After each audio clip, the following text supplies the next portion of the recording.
Assalamualaikum Assalamualaikum warahmatullahi wabarakatuh. Selamat pagi, salam sejahtera bagi kita semua. Shalom, Om Swastiastu, Namo Buddhaya, salam kebajikan. Kita akan memulai acara hari ini. Pertama-tama kita sampaikan salam kepada yang terhormat Direktur Pembangunan dan Pengembangan Sistem Informasi ASN, Ibu Jumiati Esos MAP. Lalu yang kami hormati seluruh Bapak Ibu, teman-teman sekalian dari Kantor Regional 1 hingga Kantor Regional 14 yang hadir secara virtual pada Zoom Meeting pagi ini. Kami ucapkan selamat datang dalam acara bimbingan teknis pengajuan peninjauan masa kerja pada layanan peremajaan SIASN yang dilaksanakan pada hari ini, Jumat 1 September 2023. Saya Yulia Widya Cahyadi yang akan memandu jalannya acara pada hari ini.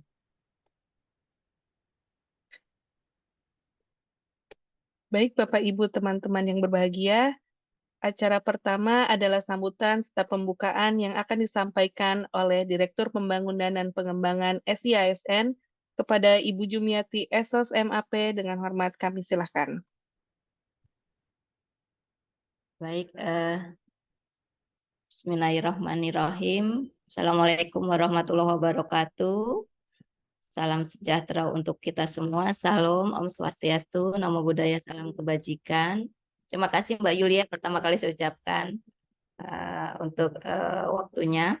Teman-teman dari Kanrek yang saya hormati, teman-teman dari unit teknis di BKN Pusat, dari PK, dan dari tempat lainnya, teman-teman PPSI yang pada pagi hari ini, di hari Jumat yang lumayan cerah meskipun mataharinya belum kelihatan ya karena polusi.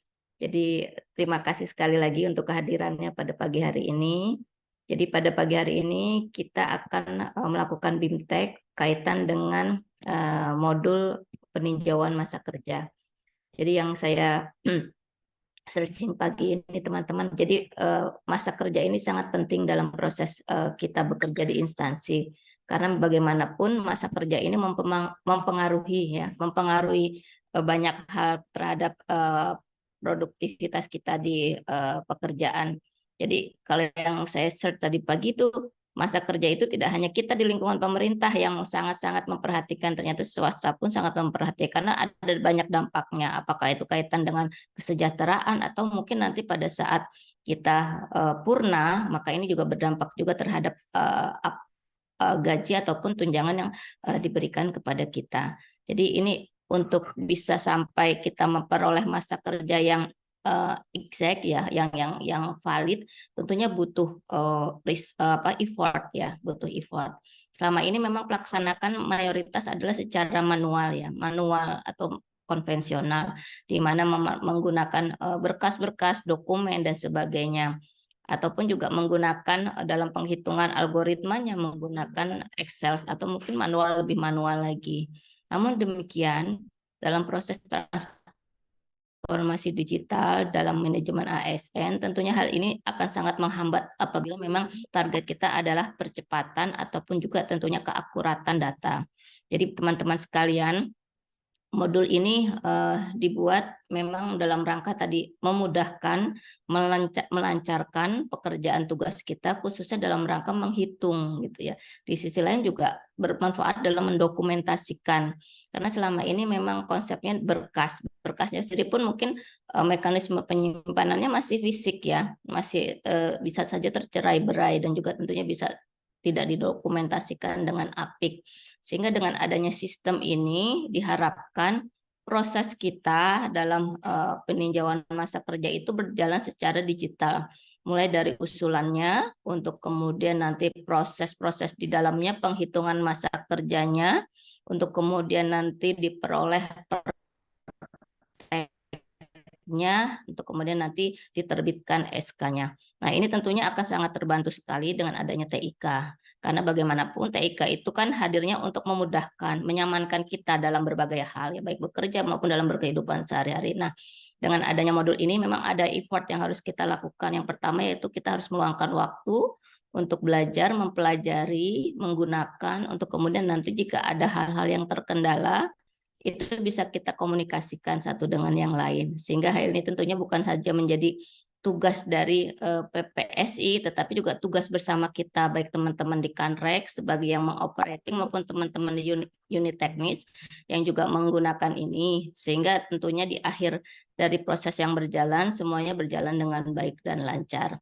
Teman-teman sekalian, tentunya proses yang disiapkan oleh kami tentunya butuh juga masukan dan juga tentunya berbagai hal yang nantinya bisa memperkaya kita di kemudian hari. Untuk itu sekali lagi terima kasih teman-teman. Semoga dengan adanya modul ini akan memudahkan kita dalam rangka digitalisasi peninjauan masa kerja, sehingga memudahkan juga dalam proses dokumentasinya karena semua sekarang serba digital, sehingga mempermudah juga dalam persyaratan layanan lainnya. Di sisi lain juga tentunya dalam rangka keakuratan penghitungan, dalam hal ini tentunya algoritmanya sudah ada di sistem, sehingga nanti tinggal kita menginput saja, setelah itu proses berhitung, sistem berhitung untuk kemudian diperoleh hasil yang valid. Nah, di sisi lain tentunya bagi kita sendiri, kita akan lebih mudah dalam menggunakannya. Anytime kita bisa terhubung dengan sistem, baik dalam konteks kita berada di lokasi tertentu ataupun dalam waktu yang memang tertentu juga, tidak harus dalam proses di pekerjaan atau di kantor. Sekali lagi kami ucapkan terima kasih banyak, selamat belajar, semoga ini memudahkan tugas kita semua, memberikan manfaat bagi banyak orang, sekaligus juga menjadi amal kebaikan buat kita semua. Mohon maaf atas segala kehilapan dan kekurangan. Dengan mengucap Bismillahirrahmanirrahim, kegiatan BIMTEK peninjauan masa kerja dengan ini saya buka. Terima kasih. Baik, terima kasih kepada Ibu Jumiati atas pemaparan dan pembukaannya. Baik Bapak Ibu teman-teman yang kami hormati, pemaparan selanjutnya adalah acara inti kita hari ini, yaitu bimbingan teknis pengajuan peninjauan masa kerja atau yang sering kita kenal dengan sebutan PMK pada layanan peremajaan SIASN. Mengenai materi teknis juga demo aplikasi akan disampaikan oleh PIC sekaligus leader layanan perencanaan SIASN kepada Alia Zahira Eskom. Kami silakan. Bismillahirrahmanirrahim. Assalamualaikum warahmatullahi wabarakatuh.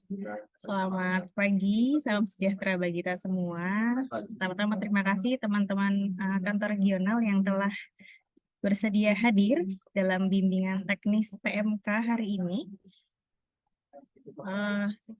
Pagi ini mungkin kita akan lebih ke teknis ya, jadi input dari sisi instansi, lalu nanti sisi BKN seperti apa.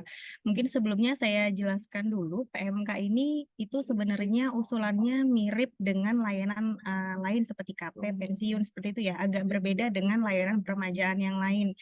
Untuk PMK ini input usul, lalu teken usul dari sisi instansi, nanti setelah diteken baru masuk ke BKN, dari BKN itu nanti ada stepnya validasi usulan, lalu TTE per tek, ya sama seperti KP. Setelah di TTE per tek akan kembali lagi ke sisi instansi untuk cetak SK.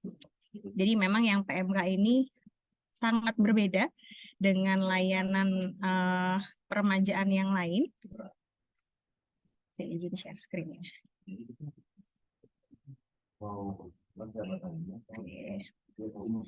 Nah, ini saya dari sisi instansi dulu, jadi kita mungkin langsung aja ke teknis ya. Nanti kalau misalnya memang ada pertanyaan, Bapak Ibu bisa raise hand setelah saya coba sharing gitu ya. Oke, ini saya izin pakai yang training. Jadi untuk input usulnya sama di layanan peremajaan operator, ada input usul, lalu di PNS kita inputkan NIP-nya yang mau diusulkan PMK-nya. Nah, di sini ada dua ya, ada PMK dan pengajuan PMK. Bedanya apa? Kalau PMK ini yang usulannya sudah selesai, jadi sudah pernah ada pertek dari sisi BKN, lalu sudah cetak SK dari sisi instansi. Nah, jadi kalau memang yang sudah pernah ada PMK-nya, di sini tinggal input nih. Di sini tinggal input, jadi jenis PMK-nya apa, instansinya apa, tanggal awal, akhir, dan ini ada nomor SK ya, nomor SK dan nomor praktek BKN.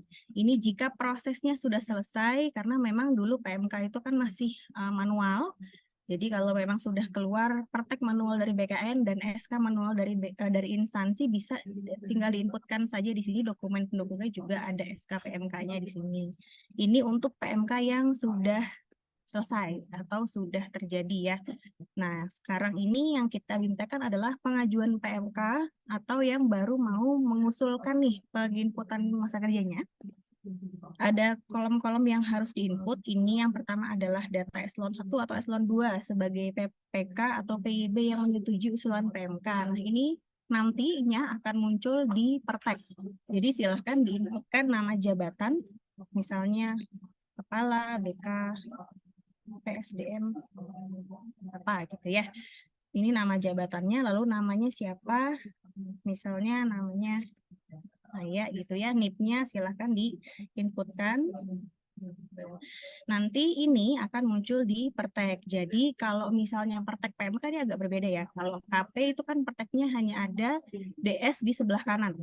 Nah, kalau PMK nanti yang sebelah kanan itu adalah data PYB dari instansi, sebelah kirinya baru data DS Perteknya. Gitu. Nanti kita coba lihat seperti apa ya.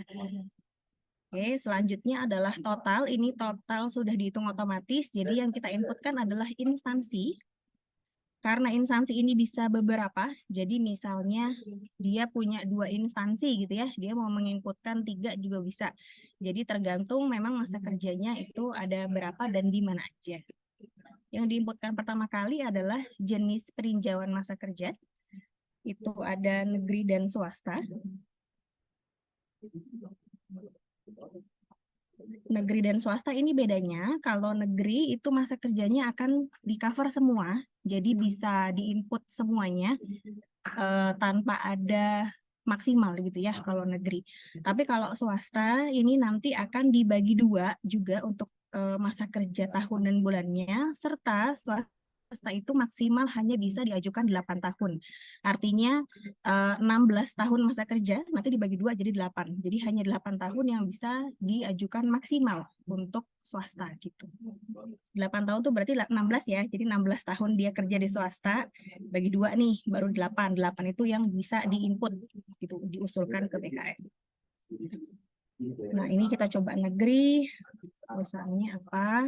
Nah, tanggal awal sama tanggal akhir ini tidak bisa overlap dengan TMT CPNS. Ya, tidak bisa ditambahkan jika tanggal mulai dan selesai beririsan dengan TMT CPNS. Jadi, harus kurang dari TMT CPNS.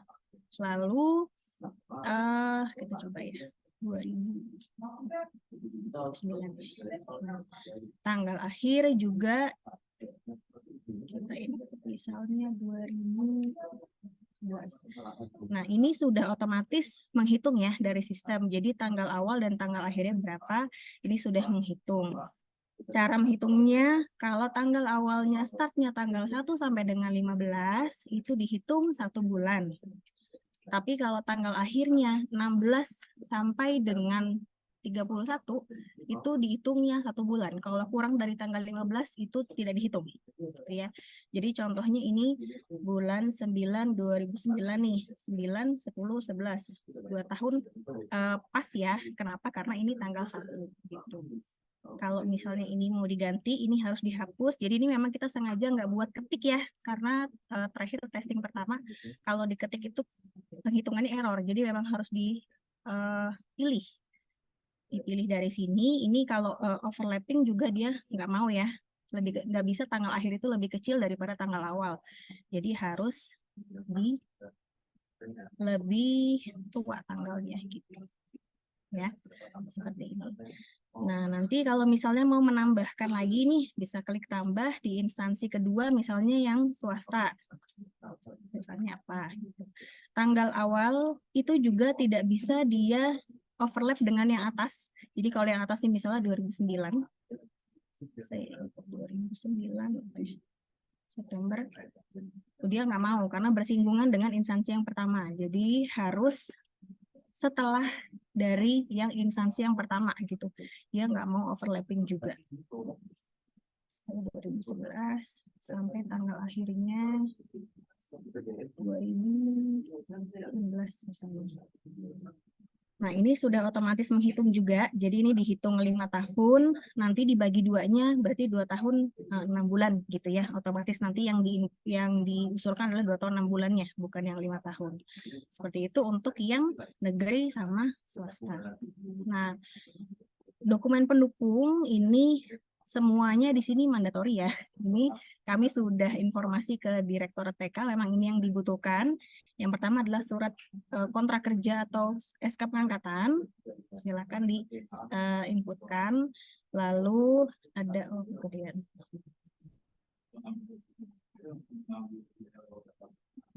Terus ada surat keterangan kerja atau kelari. Terus dokumen pemutusan hubungan kerja atau dokumen pemberhentian, terus slip gaji. Nah, ini jadi kalau misalnya nanti dia ada 3 instansi, ini dibikin dalam satu dokumen. Jadi misalnya yang halaman pertama, instansi pertama, halaman kedua, instansi kedua, halaman ketiga, instansi ketiga, seperti itu. Jadi nanti dibuat merge aja dalam satu dokumen PDF. Nah, ini ijazah saat melamar CPNS ya. Ini dokumen pendukung yang dibutuhkan. Jadi kalau misalnya memang sudah lengkap semua, silahkan dikirimkan ke sisi BKN. Ini maksimal dokumennya 2 MB khusus PMK, 2 MB gitu ya. Selain PMK kan 1 MB untuk permajaan data. Ini khusus PMK dia 2 MB. Lalu kita bisa klik simpan dulu sampai muncul berhasil menyimpan data ya. Lalu kita klik berikutnya. Di sini bisa preview datanya seperti apa, dokumen pendukungnya juga bisa dilihat lagi. Kita klik berikutnya, tinggal simpan berkas seperti biasa permajaan data ya. Oke. Selanjutnya sama, setelah di-input kita ke approve. Jadi ada permajaan approval di sini. Kita bisa filter by riwayatnya. Mana ya, pengajuan PMK. Oh, banyak pakai yang tanggal usulan hari ini. Nah, ini ya, dia langsung bisa di-approve, bisa preview juga datanya sama di sini dokumen pendukung. Nanti klik selanjutnya, lalu klik setujui, kita input password login. Lalu nanti dia harusnya udah hilang. Oh, masih ada. Oh, pending ya.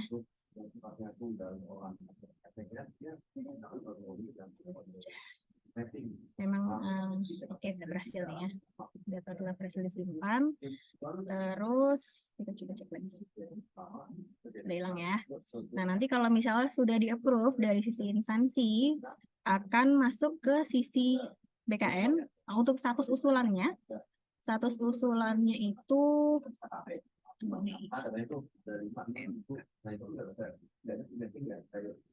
nah, ini dia menjadi terima usulan ya, sama seperti PG gitu. Setelah di-approve dia masuk ke sisi BKN, statusnya terima usulan. Lalu di sisi BKN kita ada di validasi usulan ya. Di validasi usulan kita bisa filter by jenis permajaannya, misalnya pengajuan PMK. Kita bisa filter by instansi juga. Ini kalau daerah dia otomatis ya, ini karena BKN jadi keluar semua. Usulannya hari ini bisa. Nah, ada ya. Ini yang tadi saya inputkan dari sisi instansi. Nah, dari sisi BKN ini yang nanti teman-teman lakukan. Itu ada dokumen pendukung seperti biasa di sebelah kiri. Lalu di sebelah kanan adalah resume datanya. Nah, ini yang penting diperhatikan Bapak Ibu, ini data inputan ya, data inputan dari instansi. Ini tidak ada yang bisa diubah dari sisi BKN kecuali TMT PMK. Jadi berlaku TMT.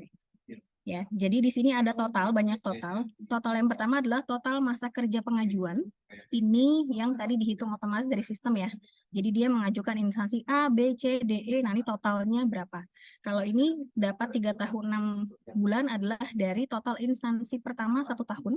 Instansi kedua 2 tahun 6 bulan. Jadi ditambah jadi 30 tahun 6 bulan. Gitu. Lalu di bawah ada total masa kerja golongan terakhir.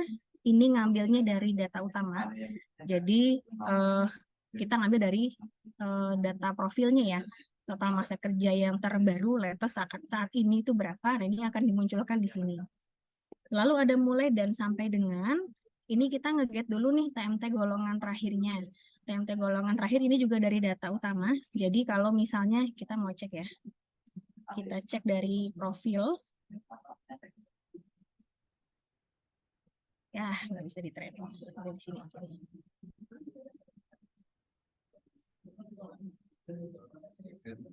Di sini TMT golongannya tanggal 1 ya, 1/1/2018. Nah, ini ngambil dari sini TMT golongan yang di sini. Nih, ini ngambil dari sini. Jadi kalau misalnya nanti ditemukan ternyata TMT golongannya kok nggak sesuai dengan profil, nanti teman-teman bisa bantu refresh aja ya, refresh dari golongan di sini. Nanti dia akan nge-get data terbaru dan otomatis juga masuk di sini. Lalu ini yang bisa teman-teman ubah, yaitu adalah TMT PMK atau berlaku TMT-nya. Ini silakan disesuaikan biasanya tanggal 1 di bulan setelahnya ya kalau nggak salah. Jadi misalnya sekarang itu bulan September, misalnya bulan Oktober gitu. Misalnya seperti itu. Nah, nanti ini penghitungannya adalah dari sini sampai dengan ini. Dari startnya TMT golongan terakhir sampai dengan TMT PMK. Ini berapa, dihitung dapatlah segini masa kerjanya, masa kerja PMK lama, dan tahun dan bulannya gitu. Lalu selanjutnya ada total masa kerja setelah PMK. Ini adalah penambahan dari ini total masa kerja pengajuan, ditambah total masa kerja golongan terakhir, ditambah mulai dan sampai dengan. Jadi ini 3 tambah 7 tambah 5, tambah ini. Dapatlah segini, gitu ya. Total masa kerja setelah PMK. Yang nanti kalau dia di ACC, dapatlah total masa kerjanya segini. Gitu. Oh ya, di sini juga ada kurangi 5 tahun dan kurangi 6 tahun. Ini fiturnya untuk yang kalau, apa ya, kemarin kalau nggak salah dikurangi 5 tahun tuh kalau yang sekolah apa ya. Jadi dia masa kerjanya itu nanti dikurangi 5 tahun bisa di sini kita klik ini, dia akan ngurang. Kita riset lagi, kalau mau 6 tahun bisa juga di sini. Gitu. Nah, ini kalau tidak dikurangi dia jumlahnya segini, ini jangan lupa disimpan. Baru nanti kita preview dokumennya di sini. Ya, nanti ini prakteknya kira-kira seperti ini. Yang dari sisi CSM-nya, nanti ini juga dapatnya dari riwayat ya, ini semua dari riwayat latest kita ambil yang sebelah kanan ini, terus lama ini yang tadi ya, masa kerja golongan yang 7 tahun 4 bulan itu yang ini. Yang ini ya, total masa kerja golongan terakhir itu ada di yang lama, yang baru itu ada yang baru tadi ya, 16 tahun 7 bulan dengan gaji pokoknya sekian. Nah, nanti ini ada informasi nih, masa kerja lamanya berapa, masa kerja barunya berapa. Nah, ini yang membedakan kalau dinilainya 1, artinya dia negeri. Kalau dinilainya setengah, berarti dia swasta ya, masa kerjanya dibagi 2. Sehingga nanti dapatlah jumlah sesudahnya adalah 16 tahun 7 bulan. Ini untuk SK Pertek PMK-nya. Nanti kalau udah oke, kita klik setujui. Nah, ini yang perlu diperhatikan juga, karena ini nomornya adalah counter ya, dari 1, karena kita aplikasinya baru. Jadi kalau misalnya nanti di Kanrek itu sudah ada yang pernah mengeluarkan Pertek PMK manual, ya, dengan nomor perteknya pastikan startnya dari 1 ya, 2023, 123 sekian, nanti boleh diinfokan ke kami, startnya nanti dari aplikasi berapa, karena nanti kita akan ubah dari belakang gitu. Jadi biar aplikasi nanti mengikuti start dari Kanrek. Misalnya tadi di BKPSDMA ini sudah pernah dikeluarkan pertek PMK-nya itu sebesar 5 pertek gitu ya. Berarti kan start di aplikasi harusnya 6. Nanti diinfo aja ke kita start bulan buat nomornya itu nanti kita bikin jadi 06 gitu. Nah, ini tanggal suratnya silakan diisikan. Untuk pejabat tanda tangan nanti kami info lagi ya, takutnya ada perubahan dari yang lalu pernah diajukan ke kami. Nanti silahkan kami bisa nanti share aja di grup deh untuk yang barunya, untuk penandatangan pertek PMK-nya siapa. Nanti kalau misalnya ada perubahan tolong diinfo aja di sheet yang lama, nanti kami infokan kembali linknya ya. Nah, nanti kalau sudah diinputkan buat nomor, tanggal surat, dan juga pilih pejabat penandatangannya. Nanti klik buat praktek aja. Nah, di sini akan muncul, jadi semuanya akan terinput ya. Gitu. Nanti ini ada informasi tanggal dan lain yang 01.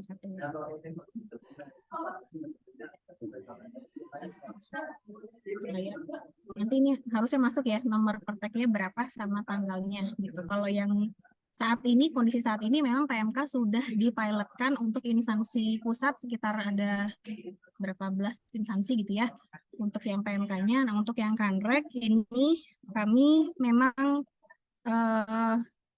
coba dulu untuk satu Kanrek, satu instansi ya. Jadi takutnya nanti chaos.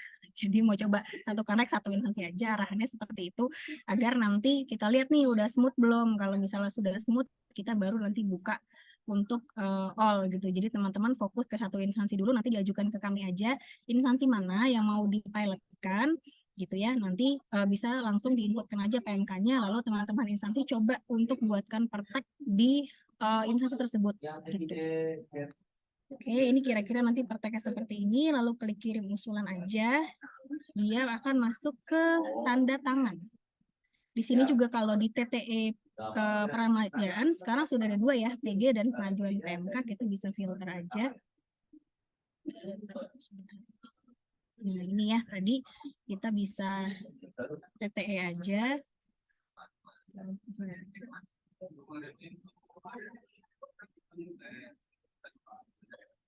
Oke, berhasil. Oh ya, hilang. Nah, nanti kalau sudah selesai di TTE dari sisi BKN, dari sisi instansi bisa buat SK, adanya di peremajaan operator buat SK. Nah, di sini akan terlihat nih yang terbaru, mana ya? Oh, ini Mas Pura tadi ya. Nah, checklist, terus klik selanjutnya. Nanti di sini bisa pilih nih tanda tangan basah atau digital signature, tapi jangan lupa diunggah dulu template-nya. Jadi template-nya sudah kami taruh di support SCSN. Nanti cari aja PMK. Ini sudah ada template SK PMK. Ini template kita kasih contoh punyanya BKN ya. Jadi punyanya BKN itu seperti ini contohnya, dia ada landscape dan potretnya gitu. Terus, nah ini seperti ini, value-value-nya referensinya ada di bawah. Sini ya, referensinya ada di bawah.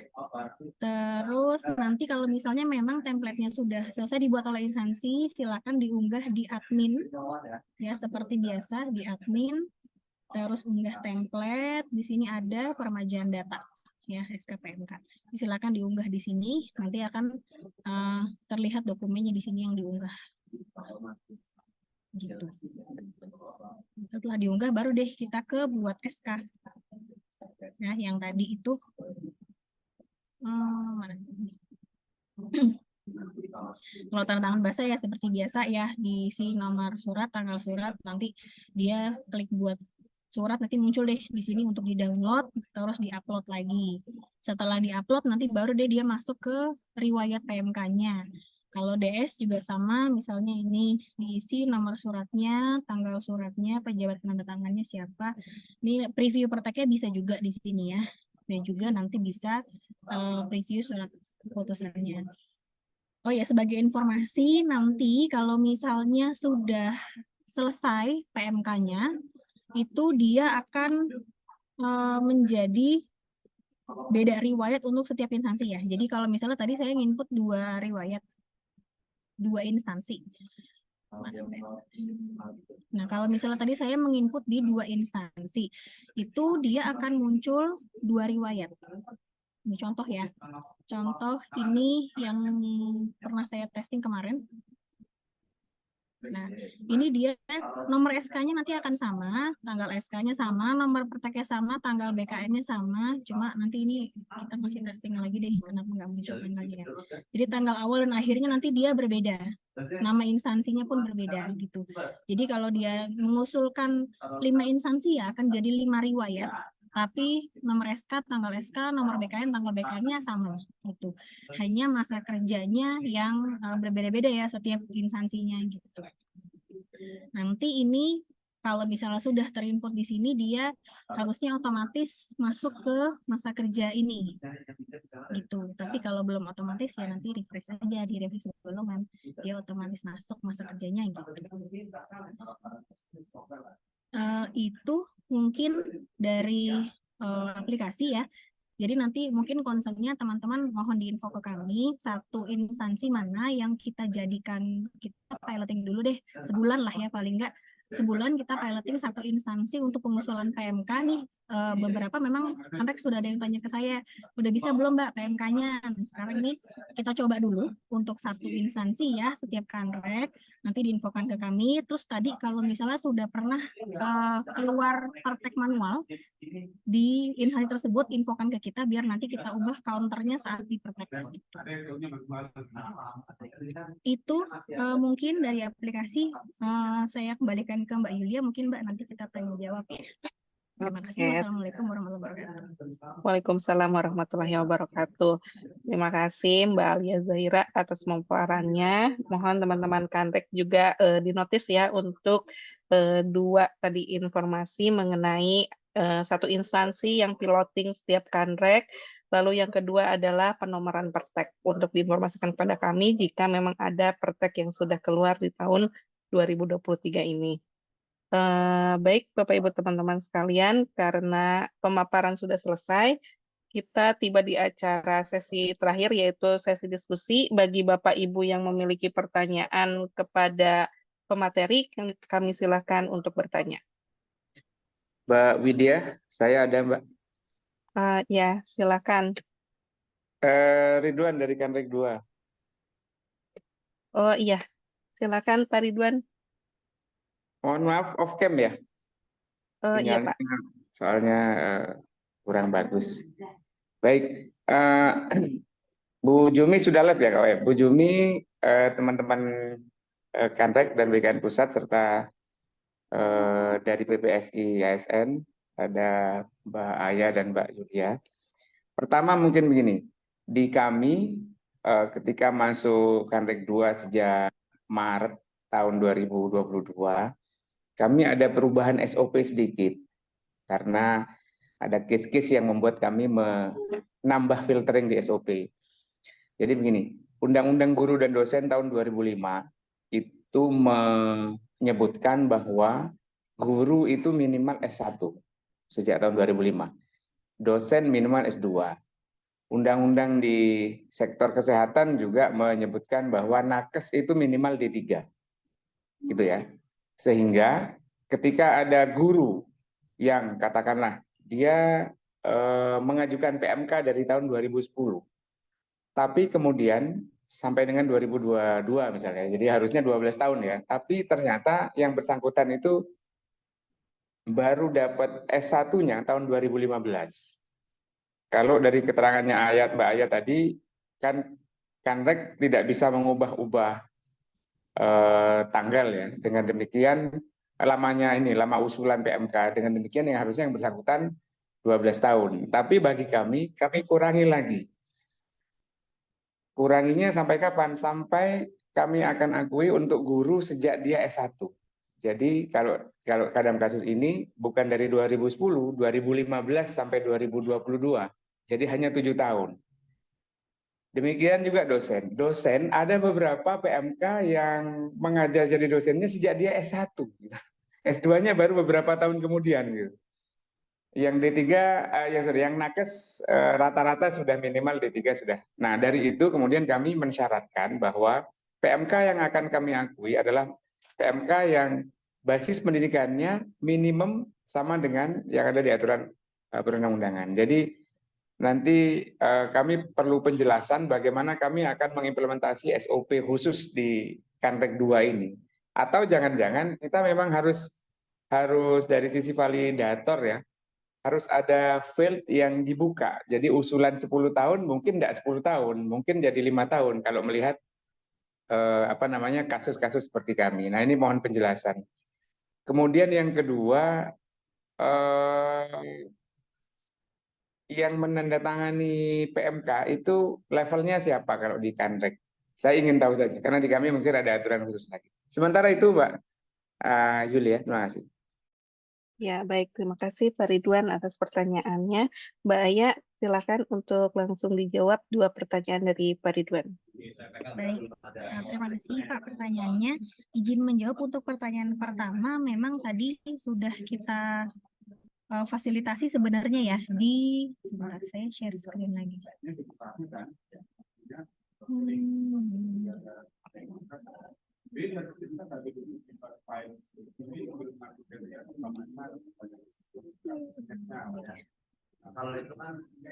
Tadi yang ada pengurangan 5 tahun dan pengurangan 6 tahun gitu. Itu memang kemarin itu permintaan dari DPK juga untuk mengakomodir yang tadi ya. Nah, di sini ada yang dikurangi 5 tahun dan dikurangi 6 tahun gitu. Nah, ini nanti masa kerjanya kalau sudah diselect dia kan akan muncul berapa, nah ini bisa dikurangi 5 tahun atau dikurangi 6 tahun sesuai dengan kualifikasi tadi pendidikannya dia gitu ya. Karena memang dari sisi BKN kita tutup sehingga nanti kalau misalnya memang ada kesalahan, misalnya ini salah nih di sini tolong diperbaiki, itu kita bisa BTS aja ya, seperti biasa nanti kita tolak terus di BTS aja gitu. Itu sih mungkin Pak untuk yang pengurangan 5 tahun 6 tahun mungkin ada tambahan ya dari teman-teman Direktorat Pengadaran Kepangkatan. Ya benar Pak ya, karena kemarin juga kan memang kalau untuk yang dia formasi melamar pada S1, ketika pendidikannya sendiri itu masih D3, itu artinya kan dia ada perbedaan. Jadi dia kan golongannya golongan 2, sedangkan S1 itu golongan 3, maka dikurangi 5 tahun, atau misalkan dia dari golongan 1 ke golongan 2, itu dia dikurangi. Maka kalau misalkan untuk balik ke masing-masing kontrak aja, kalau untuk kebijakan tadi kan disebutkan bahwa kalau kita hanya menghitung untuk yang sesuai pendidikan ketika melamar saja silahkan, jadi tinggal di BTS-kan saja sesuai yang kamu sediakan, dijelaskan saja alasannya apakah harus dirubah tanggal periode perhitungan pekerja mulai bersangkutan dari satu saja, atau jika memang tidak di BTS kan tapi mau langsung dikurangi 5 melalui aplikasi itu bisa langsung dilakukan. Itu juga sudah difasilitasi sama itu aja sih Mbak, kurang lebih sama Mbak ya. Baik, mungkin seperti itu ya Pak, izin untuk yang pertanyaan pertama. Untuk pertanyaan kedua, yang tanda tangan partai ini siapa? Ya, ini sebenarnya kembali lagi ke Kanrek ya. Kalau di pusat itu Bu Sriwit langsung.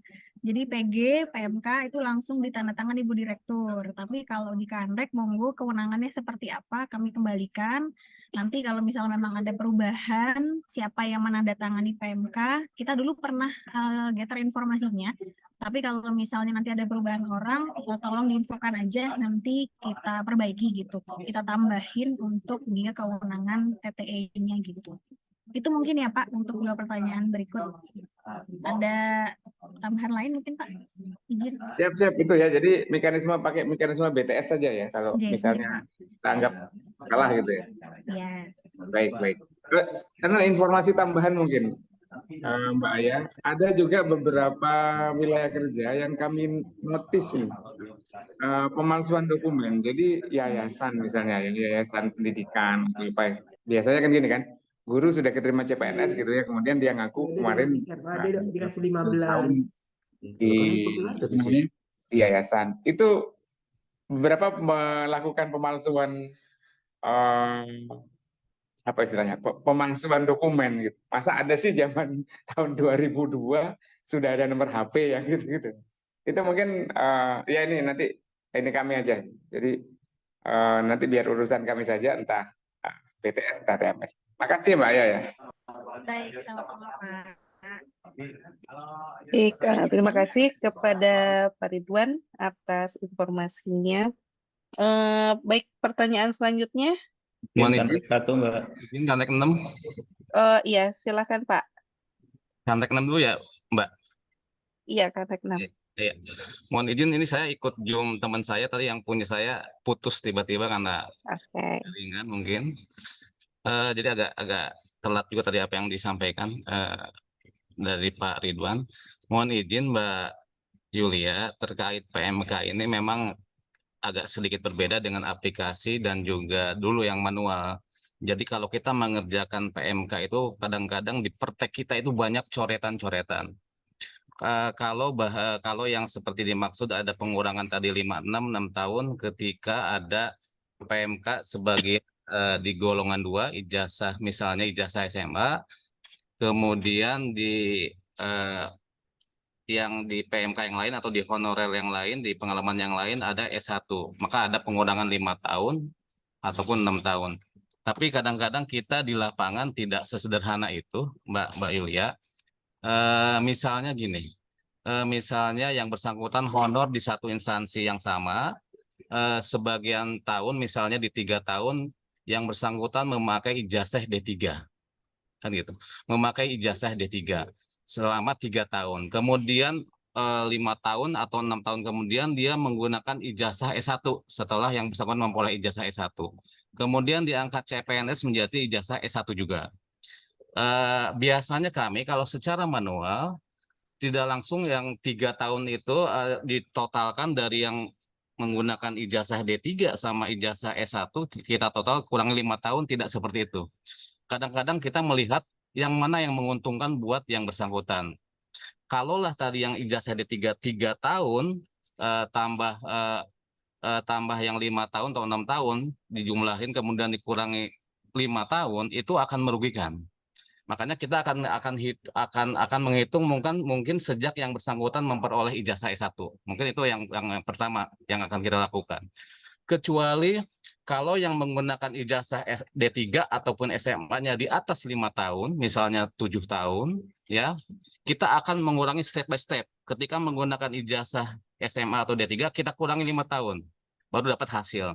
Kemudian ditambah yang menggunakan ijazah S1, misalnya 4 tahun, baru digabungkan. Itu akan lebih adil buat dan tidak merugikan pegawai yang bersangkutan. Pertama itu, Mbak. Kemudian kalau kita mengibaratkan yang bersangkutan ketika menggunakan ijazah D3, sebenarnya tidak serta-merta dikurangi 5 tahun. Dia diibaratkan kalau mereka masuk CPNS, itu ijazah D3, ada penambahan masa kerja fiktif atau masa kerja segaris 3 tahun. Sebenarnya itu kita hitung juga, gitu. Nah, yang ingin saya sampaikan, mudah-mudahan aplikasi kita ini sudah mengakomodir apa yang tadi saya jelaskan. Kemudian harapan kami sebenarnya masa kerja yang dihitung oleh sistem itu tidak dikunci. Ketika ada perhitungan secara manual oleh kita, ini agak sedikit berbeda nih dengan sistem. Kita bisa memperbaiki di sistemnya. Mungkin seperti itu Mbak Yulia, mohon penjelasan kalau memang belum diakomodir untuk perbaikan aplikasi kita. Terima kasih Mbak. Oke, terima kasih Bapak atas pertanyaannya. Mungkin pertanyaannya buat saya agak rumit, mungkin Mbak Aya bisa menjawab. Izin menjawab Pak. Dengan siapa tadi, maaf? Pak Ujang Iskandar dari Kanrek Medan. Oke, izin menjawab Pak Ujang. Jadi memang sebenarnya ini pertanyaannya mirip dengan Pak Kanrek tadi ya. Dia kan bisa diatur aja dari sisinya Kanrek. Kalau misalnya memang tidak mau merugikan instansi, diinfo aja yang D3 nggak usah diinput, S1-nya aja gitu. Jadi nanti nggak perlu tuh nginput klik lagi yang pengurangan. Karena kan kalau D3 ditambah S1 terus diklik 5 tahun kan rugi 2 tahun kan dia gitu. Makanya bilangin aja D3-nya nggak usah diinput, S1-nya aja. Jadi biar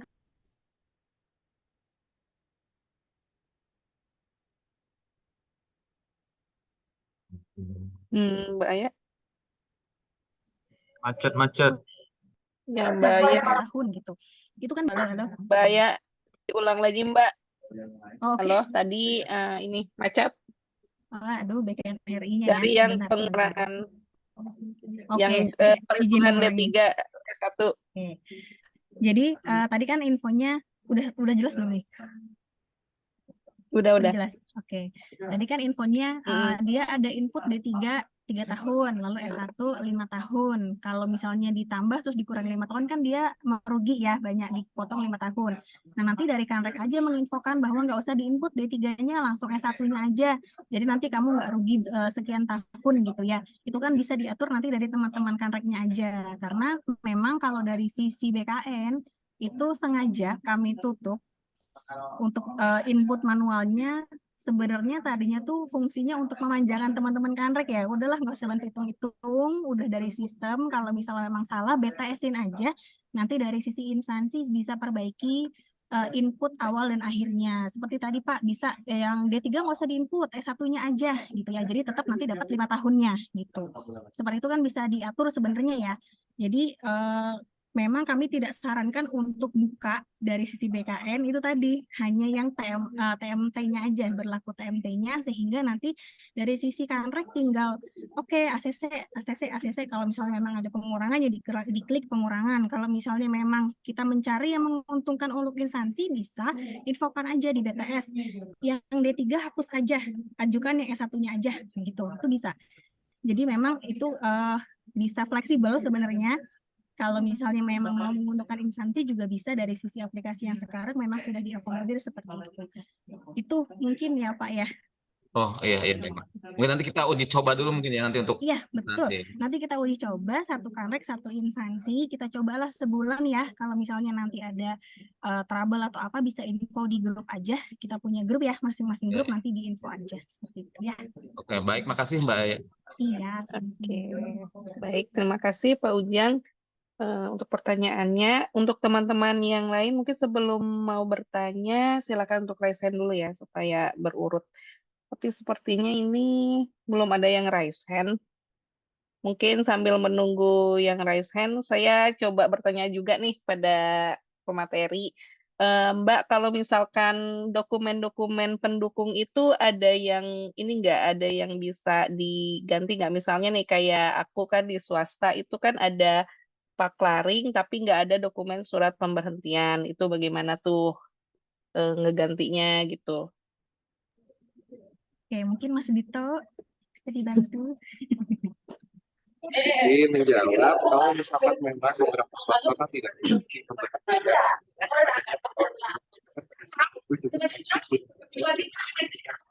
Itu nggak jelas toh. Halo. Putus-putus. Halo, udah jelas? Ya, coba. Oke. Ya, kalau misalkan untuk swasta di SK pemberhentian kan sebenarnya bisa digantikan dengan kontrak ya, kontrak kerja yang lengkap. Kontrak kerja yang lengkap, misalkan PKWT di tahun pertama, tahun ketiga, dan tahun terakhir. Kemudian paksaan itu hanya untuk menegaskan periode kerja dari awal sampai akhir ini. Ya, benar kata dari rentang waktu ini dia kerja dengan hubungan dari kontrak tersebut. Dan juga bisa dilihat dari slip gaji nantinya yang bersangkutan ini benar bekerja sampai dengan masa kerja yang sudah dituliskan pada paklaring tersebut. Gitu, Mbak Yuni. Oke toh. Tapi kalau misalkan kayak karyawan tetap itu kan misalkan dari awal sampai akhir kan cuma satu tuh, nggak ada dokumen kontraknya ya. Itu gimana tuh toh? Itu kan bisa dilampirkan slip gaji juga sebagai bukti bahwa yang bersangkutan memang bekerja di sana, Pak Yuni ya. Jadi kayak misalkan dia akan tetap pada tahun sekian, kemudian nanti ada perwakilan slip gaji setiap bulannya. Kemudian bahwa yang bersangkutan memang bekerja di perusahaan tersebut. Oh, jadi slip gajinya setiap tahun ya toh? Untuk mewakili yang membuktikan memang untuk melihat apakah yang bersangkutan benar bekerja di situ. Walaupun tiap tahunnya itu sama gitu slip. Yang dilihat sebenarnya bukan jumlahnya, cuma ada yang kita lihat adalah apakah tanggalnya ya. Yang bersangkutan ini bekerja aktif di sana selama masa yang sedang Oke, siap. Terima kasih Artito atas penjelasannya. Baik teman-teman Kanrek, ada yang akan bertanya lagi? Atau sudah pada paham semua nih soal PMK? Atau sama sekali belum paham jadinya tunggu ini dulu ya, nunggu piloting dulu. Ini dari Kanrek Aceh, silahkan Mbak Nadra. Selamat pagi Mbak. Mohon izin ingin bertanya tapi khusus untuk mungkin ke teman-teman Direktorat PK Mbak. Oke, silakan Mbak. Mas Ardito ya tadi. Jadi kami beberapa kali itu ada menerima PMK, usulan PMK yang melampirkan SK Bakti Mas. Nah, itu kira-kira biasanya kalau misalnya di pusat atau di teman-teman kanrek lainnya, apakah dihitungnya itu bisa full? Karena beberapa kasus untuk PMK usulan bakti ini mereka memang nggak ada slip gaji, jadi memang bakti saja mereka misalnya di puskesmas atau di sekolah. Itu bagaimana kira-kira untuk kolom slip gajinya juga di pengajuan PMK ini? Terima kasih. Izin Mbak Nadra, ini kalau untuk yang SK Bakti ini dia seperti honorer gitu ya, PPNPN. Iya Mas, tapi memang tulisannya itu bukan honorer, jadi memang bakti proses Mas gitu sebagai bidan atau perawat dan tidak digaji Mas yang bersangkutan. Tidak digaji. Iya, jadi memang bakti saja dia di unit kerja. Ya, kalau di peraturan Mbak ya, kita kan jatuhnya seperti program magang ya. Program magang itu kan tidak digaji, maka program magang itu tidak bisa dihitungkan. Seperti itu. Berarti untuk bakti yang ada gajinya, apa bisa kita akui PMK-nya Mas? Mungkin sebentar saja harus di cross check lagi ke peraturan BKN yang soal pengadaan. Saya coba cek lagi ya Mbak Nadra. Cuma setahu saya kalau magang, jika tipenya magang bukan tetap, dia tidak bisa dihitung. Jadi kan dia tetap di sana, kontrak, ini perusahaan berbadan hukum atau di badan hukum. Baik Mas, berarti kalau untuk bakti yang seperti magang itu nggak bisa kita akui PMK-nya ya Mas?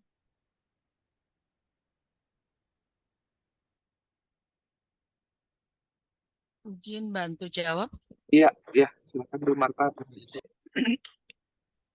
Terima kasih. Mungkin tambahan aja beberapa tadi pertanyaan yang sempat saya rekam. Yang pertama tadi dari Pak Ujang ya, mungkin Mbak Aya, saya tambahkan juga.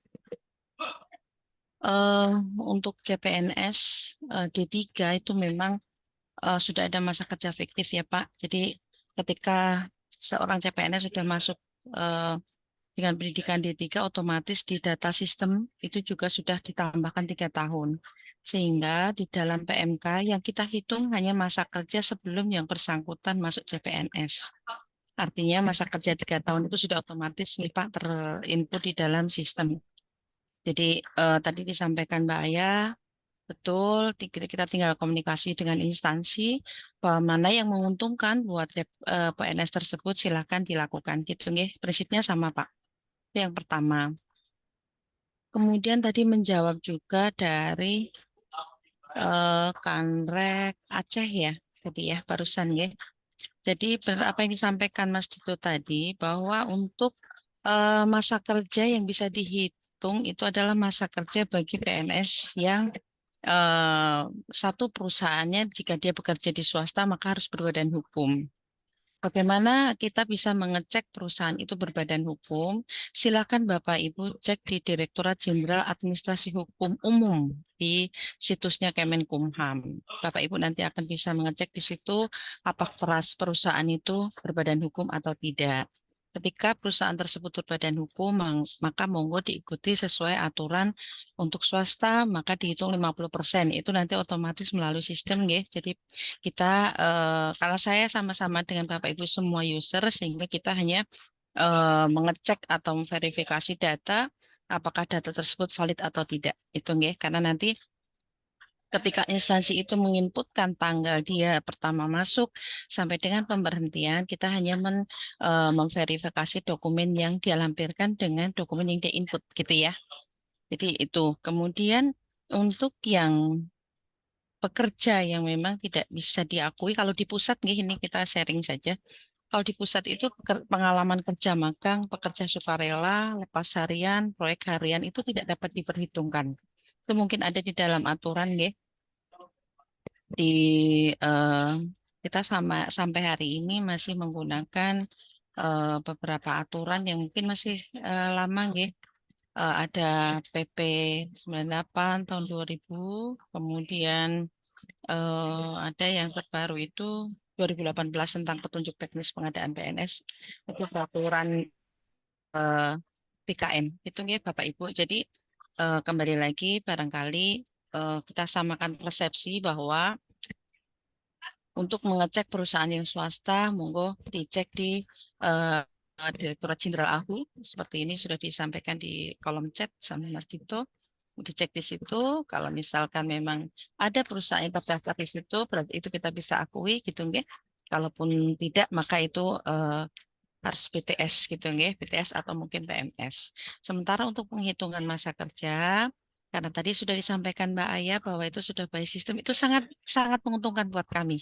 Terus terang Pak, karena kalau hitung manual ya luar biasa nggih Pak. Karena kemungkinan salah itu sangat besar gitu. Jadi ketika ini sudah terbantu dengan sistem, saya dan teman-teman di Direktorat PK itu sangat terbantu sekali. Apalagi kalau usulan itu Mas, saat ini pun kami sedang mengerjakan usulan PMK di di Polri itu hampir 500. Jadi luar biasa kalau dihitung manual. Jadi bersyukur saya sudah menggunakan CISN ini. Jadi boleh kita coba saat ini untuk instansi pusat mungkin lebih dari 22 ya Mbak Aya ya. Piloting 22, namun banyak sekali dari instansi yang memang mereka ingin menggunakan CISN. Jadi kita fasilitasi meskipun ya saat ini 1-2 masih perlu perbaikan, namun itu masih kita bisa tangani dengan timnya PP CISN. Gitu nggih Bapak Ibu. Monggo kita coba karena ke depan kayaknya PMK luar biasa banyak nih PR-nya buat kita. Itu Mbak ya yang bisa saya tambahkan. Mbak Yulia juga terima kasih. Terima kasih Bu Marta atas informasinya. Mbak Aya ada yang mau ditanyakan? Yang akan disampaikan atau ditambahkan? Ini tadi barusan ada pertanyaan Bu Marta, kalau P3K bisa PMK nggak? P3K ya? P3K itu berarti honorer ya? Enggak. Bukan. Oh iya Beda ya? mungkin sebelumnya, sebelum dia kerja jadi P3K. Intinya gini Mbak ya, jadi seseorang yang bekerja baik di instansi pemerintah atau instansi swasta yang berbadan hukum, gitu ya, dan masa kerjanya itu tidak bersinggungan, gitu ya, artinya tidak beririsan, itu masih bisa diakui. Yang pertama adalah kalau dia kuncinya adalah jika dia swasta maka harus berbadan hukum. Jika dia negeri maka harus dibuktikan dengan SK PKWT-nya gitu ya. Nah, tadi saya menjawab juga itu pertanyaan Mbak Yulia. Untuk perusahaan swasta ketika dia memang sudah diangkat menjadi pegawai tetap itu biasanya SK-nya hanya 1 kali. Betul, saya sepakat itu. Namun untuk pemberhentiannya harus ada nggih dilampirkan surat pemberhentiannya. Karena itu menjadi dasar untuk penghitungan akhir dari masa kerja seseorang. Itu akan kelihatan ketika khususnya di rata-rata di BUMN gitu ya. Jadi di SK-nya cuma sekali ataupun di perusahaan yang memang sudah besar itu biasanya cuma memang hanya sekali ketika dia sudah diangkat pegawai tetap. Itu Mbak Yulia, Mbak Aya. Selama dia berbadan hukum kalau swasta monggo silakan. Bu izin, ini tadi pertanyaan saya yang statusnya sekarang P3K. Ini kan contohnya banyak nih orang BKN yang 30 orang kita punya P3K baru ya. Itu apakah dia bisa mengusulkan atau cuma PNS doang? Karena kalau cuma PNS doang nanti kita kunci nih, cuma PNS gitu. doang, P3K nggak bisa gitu. Sampai hari ini Mbak Aya, aturan tentang peninjauan masa kerja itu masih berlaku untuk PNS. Oh, Yang PNS P3K belum. Sama dengan mutasi, mutasi juga mungkin saat ini belum ada aturan yang melekat tentang mutasi P3K. Jadi untuk P3K barangkali kita menunggu aturannya Mbak ya. Baik. Oke, terima kasih Bu Marta atas jawabannya. Silakan teman-teman Kanrek, ada yang akan bertanya lagi? Atau sudah cukup nih semua penjelasan Bu Marta? Ini dari Kanrek 4. Silakan, Fadli. Siap, terima kasih Mbak Yulia. Ya. Mbak Aya izin mau nanya, Ini yang kita alami di teman-teman di Kanrek Makassar sih Mbak. Misalkan dulunya sudah ada praktek manual kan Mbak ya, praktek manual PMK.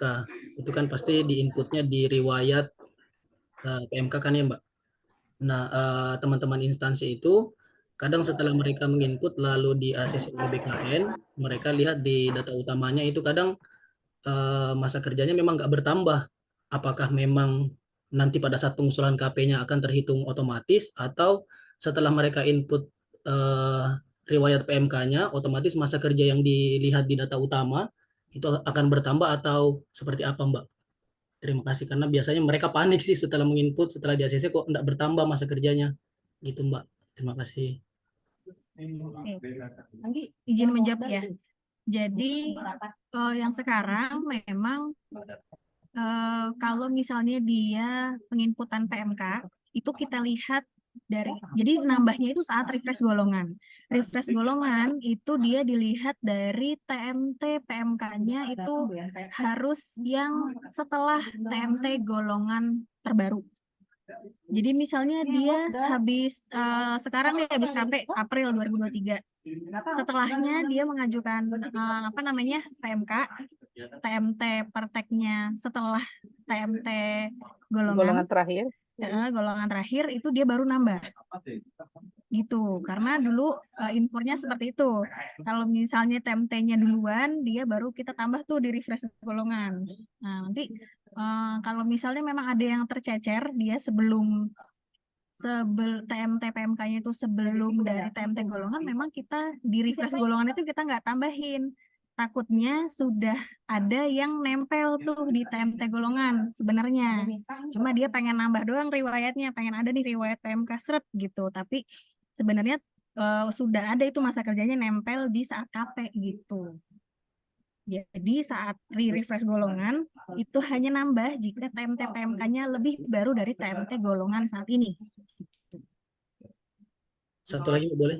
Boleh. Kalau misalkan misalkan PMK-nya itu praktek PMK-nya itu keluar sebelum TMT golongan yang tadi yang Mbak jelaskan. Apakah boleh kami menambahkannya di riwayat, misalkan dia golongan 3C-nya dapat PMK nih, berarti kita tambahkan aja di situ misalkan praktek PMK-nya 3 tahun 1 bulan, apakah boleh kami tambahkan aja di riwayat golongan 3C-nya sementara dia masih punya golongan 3D, atau nanti saja pada saat KP berikutnya yang mau naik ke 4A kita diakumulasikan atau gimana Mbak?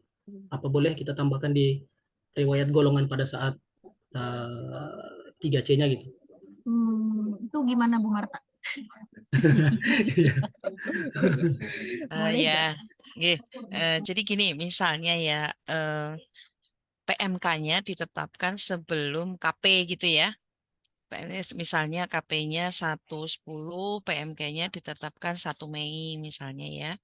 Kemudian kita kan prosesnya berarti PMK dulu dong, ya. PMK selesai, baru kemudian nanti ketika PMK itu sudah terinput di dalam CASN, otomatis ketika instansi akan mengusulkan KP, otomatis sudah dengan masa kerja yang baru. Logikanya kan seperti itu, nggih Pak nggih. Kalau kemudian PMK-nya masih manual, ya kita tetapkan manual. Kemudian masih mungkin soft copy yang di DS biasa, monggo silakan aja usulkan melalui permajaan data nggih, untuk masa kerjanya sebelum usul KP. Jadi otomatis datanya nanti akan terupdate gitu nggih. Baru ketika nanti diusulkan KP-nya, otomatis masa kerjanya sudah bertambah. Gitu sih Pak, menurut kami nggih. Sebabnya kalau harus menunggu KP dulu, kok kasihan gitu ya. Apalagi nanti diusulkan berbarengan sementara TMT PMK-nya kan sebelum masa KP gitu ya. Ya, jadi nggak up to date gitu ya. Jadi harusnya memang sudah diakui dan gajinya pun seharusnya kan sudah bertambah ya sebelum dia usulkan KP gitu. Itu sih Pak. Baik, terima kasih Ibu. Gimana Fadli? Udah jelas? Sudah jelas. Penjelasan Bu Marta. Sudah jelas Mbak. Terima kasih. Oke. Baik teman-teman Kanrek, ada lagi pertanyaan? Ini dari Kanrek 12, Mbak Emel. Silakan Mbak. Ya, terima kasih Mbak Yulia. Mohon izin Bapak Ibu, Assalamualaikum warahmatullahi wabarakatuh. Waalaikumsalam warahmatullahi wabarakatuh. Mungkin kami lebih banyak ke Bu Marta ya, nah kebetulan Bu Marta juga hadir. Mungkin lebih banyak ke penyamaan persepsi mungkin ya Bu terkait PMK ini, baik di pusat maupun di Kanrek. Pertama terkait tadi badan hukum, jadi di kami juga ada beberapa permasalahan PMK itu, contoh yang bersangkutan itu mulai bekerja di perusahaan swasta tersebut di tahun 2008. Kemudian perusahaan itu baru berbadan hukum di tahun 2010 atau 2011.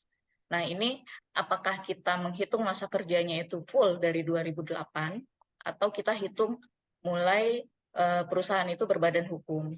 Itu pertama. Kemudian terkait pengurangan masa kerja tadi, Bu, yang 5 tahun dan 6 tahun. Jadi memang mungkin kami butuh penjelasan juga, karena di kami justru selama ini kalau dia itu pada saat honor atau pada saat bekerja di swasta itu di pendidikan SMA, kemudian di CPNS-nya itu S1, itu yang kita kurangi 5 tahun. Namun pada saat dia itu honor atau di swasta itu pendidikannya D3, kemudian CPNS-nya S1, itu kita biasanya kurangi 2 tahun, seperti itu. Nah mungkin ini kami mohon penjelasan juga, Bu. Kemudian yang terakhir terkait penjadwalan. Nah, biasanya sebelum-sebelumnya berdasarkan surat edaran Deputi juga, untuk PMK dan pencantuman gelar ini kan kita jadwalkan di luar periode KP. Nah, dengan adanya sistem ini, kemudian nanti kenaikan pangkat 6 periode di tahun 2024, apakah PMK ini akan sepanjang tahun atau seperti apa? Mungkin itu dari kami, Bu. Terima kasih. Kembalikan ke Mbak Yulia. Assalamualaikum warahmatullahi wabarakatuh. Waalaikumsalam warahmatullahi wabarakatuh. Ya, silakan Bu Marta untuk menanggapi.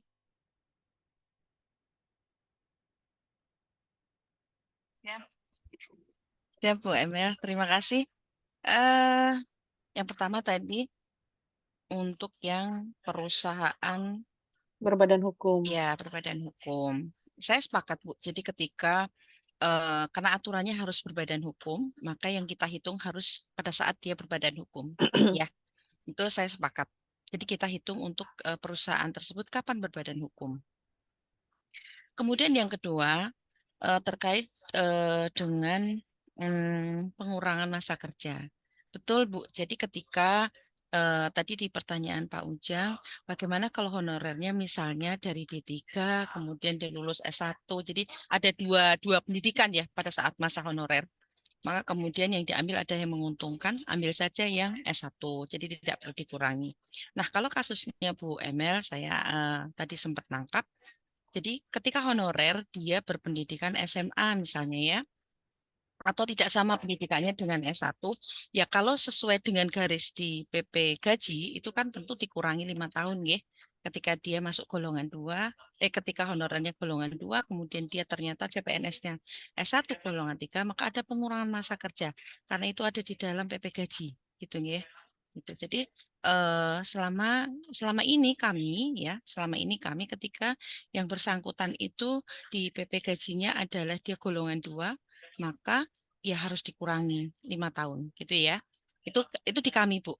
Karena memang kalau D3 S1 kan tetap harus dikurangi 5 tahun gitu. Meskipun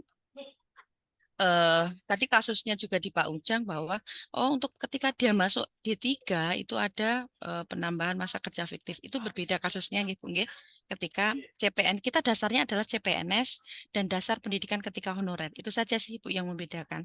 Kalau di kami nggih, ketika CPNS-nya memang jelas dia menggunakan S1 dan ketika dia bekerja sebelum CPNS menggunakan pendidikan di luar S1, maka kami gunakan aturan PP gaji itu. Itu aja sih, Bu. Nggih. Itu, Ya, Bu Emel. pertanyaan ketiga yang masa PMK ya, Bu Emel ya? Itu dibatasi atau enggak gitu kan ya? Oh Kalau ya, saya tidak salah. masa, nggih. Sama Bu. Jadi kami sesuai dengan surat deputi, kalau ketika memang masa periode KP untuk tahun ini nggih Bu nggih. Untuk periode ini memang kita ikuti arahan Pak Deputi. Namun untuk tahun depan agak sulit nggih Bu karena 6 kali 6 periode gitu. Makanya kemarin non sewu di tempat saya sendiri karena saya juga kebetulan megang KP, saya izin ke Bu Direktur untuk KP saya lepaskan 1. Jadi saya fokus untuk yang di luar KP gitu ya Bu. Meskipun ya masih ada tapi saya bagi waktu gitu. Nah, saya kan kurang paham ini mungkin di teman-teman di Kanrek mungkin double-double ya pekerjaannya ya. Jadi saya rasa nanti mungkin saya akan laporkan ke Bu Direktur karena ini nanti buat panduan kita dan buat kita semua untuk mengerjakan apakah iya nanti terus 1 tahun penuh kita juga ngerjakan KP tapi juga PMK juga pasti pasti ada lah ya gitu nggih. Nanti saya laporkan ke pimpinan nggih. Itu Bu Emel. Bagaimana Bu Emel? Sudah lengkap? Terima kasih Bu Marta. Sama-sama Ibu. Oke, terima kasih Bu Marta, Bu Emel. Baik, selanjutnya teman-teman Kanrek ada lagi yang akan ditanyakan dari Kanrek 2. Oh, dari Kanrek 2 dulu nih, dari Mas Alit dulu ya. Iya, baik, terima kasih Mbak Yulia. Perkenalkan, saya Alit dari Kanrek 2 BKN Surabaya. Izin bertanya Mbak Yulia, pertama terkait dengan sistem ya. Pertanyaannya adalah gini, misalnya ada riwayat PMK ya Mbak ya, dengan TMT tertentu, dan itu misalnya sudah berlalu beberapa tahun yang lalu. Nah kemudian ada pengajuan PMK lagi, ya kan? Tapi dengan TMT yang sama atau berkurang sedikit lah ya, tapi beririsan. Itu apakah secara sistem tertolak atau memang ada filternya? Itu yang pertama. Kedua, ini mungkin lebih cenderung ke Direktur TK ya, ke Bu Marta. Mohon pencerahannya Bu, apakah perhitungan masa kerja itu harus dilihat linearitasnya juga. Contoh, misalnya yang bersangkutan itu diterima CPNS sebagai guru, ya kemudian tapi punya masa kerja sebelum dia ke CPNS itu sebagai tenaga administrasi. Apakah bisa diakui mengingat jabatannya sebagai guru? Mungkin itu aja Mbak Yulia, terima kasih. Oke, terima kasih Mas Alit. Untuk pertanyaan pertama, mungkin Mbak Aya. Apa tadi? Maaf. Yang misalnya ada RWPMK tertentu, lalu sudah berlalu beberapa tahun yang lalu TMT-nya. Lalu yang bersangkutan mengajukan PMK kembali dengan TMT yang bersinggungan dengan TMT yang lalu ya, Mas Alit ya, betul ya? Ya, benar. Nah, itu di sistem bagaimana tuh? Apakah ada validasinya atau bisa langsung di-input aja? Oke. Untuk yang sekarang memang bersinggungannya itu saat input usul ya Mas ya. Tapi kalau misalnya sudah pernah ada riwayat, itu kita belum sampai ngecek ke situ sih. Nanti mungkin bisa jadi masukan ya. Jadi saat sudah ada riwayat PMK, yang misalnya dia pernah ditetapin nih tanggal awal akhirnya tanggal berapa, terus dia mau input ulang dengan yang tanggalnya bersinggungan, nanti kita coba cek biar tidak bisa tambah gitu ya, karena nanti kita infokan sudah pernah ada inputan PMK dengan tanggal segini sampai segini kayak gitu, atau bersinggungan dengan riwayat PMK yang telah ada seperti itu ya. Itu makasih masukannya, itu memang belum kita cek gitu ya dengan riwayat yang existing, baru saat input pertama kali aja gitu. Oke, makasih masukannya Mas Alit. Oke, Mbak, makasih. Ya. Oke. Selanjutnya pertanyaan buat Bu Marta. Izin Bu Marta. Tadi ya, pendidikan linear atau tidak ya Mas Alit ya? Jadi, jabatannya mungkin ya Bu, jabatan mungkin yang lebih ke jabatan nggak sih? Jabatan. Ya, jadi gini, di dalam aturan itu kalau saya nggak salah baca itu untuk masa kerja, peninjauan masa kerja itu tidak dilihat linear atau tidaknya, karena di situ tertuang hanya bagi siapapun yang memiliki masa kerja dapat diperhitungkan seperti itu kurang lebih, Jadi tentu ada persyaratannya, itu tadi berbadan hukum, kalau dia negeri ya ada persyaratan mengikuti ketentuan gitu sih. Kalau linear sepertinya di aturan tidak menyebutkan itu Mas Ali. Tapi barangkali ada Bapak Ibu yang terkait aturan ini ada, monggo nggak apa-apa di sharing di sini, Kalau kami sampai hari ini kok belum melihat aturan terkait dengan linearitas, apakah ketika seseorang yang bekerja sebelum CPNS dapat diperhitungkan gitu nggih. Apabila tidak linear atau linear gitu. Saya belum nemu gitu Mas Alit. Jadi kami masih Nggih. menghitung nggih. Itu Mas. Nggih, baik. Nggih, matur suwun Bu Marta. Sami-sami. Nggih. Nggih. Nggih. Oke, terima kasih Bu Marta, Mas Alit. Rekan-rekan Kanrek, ada lagi yang akan ditanyakan pada Bu Marta atau Mbak Aya? Ini dari Kanrek 5, Mas Aga, silakan. Oke, baik, terima kasih. Assalamualaikum warahmatullahi wabarakatuh. Waalaikumsalam warahmatullahi wabarakatuh. Mungkin untuk Bu Marta dan Mbak Aya ya, ada sedikit pertanyaan mengenai penghitungan SK honor yang ditetapkan oleh kepala sekolah dengan SK honor yang ditetapkan oleh PPK. Saya sudah coba cross check ya di Kanrek 5 sendiri itu menghitung SK honor yang ditetapkan oleh kepala sekolah dileges oleh eselon 2, minimal eselon 2 itu sudah bisa dihitung penuh. Itu. Nah, sedangkan saya cross check di tempat saya terdahulu di Kanrek 13 itu ada penghitungan yang dihitung setengah.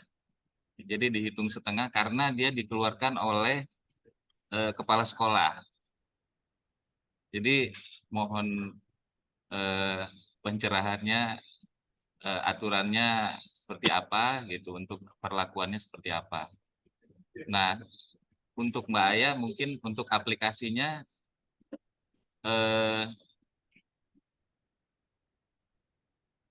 apakah cukup dengan 2 mega ya?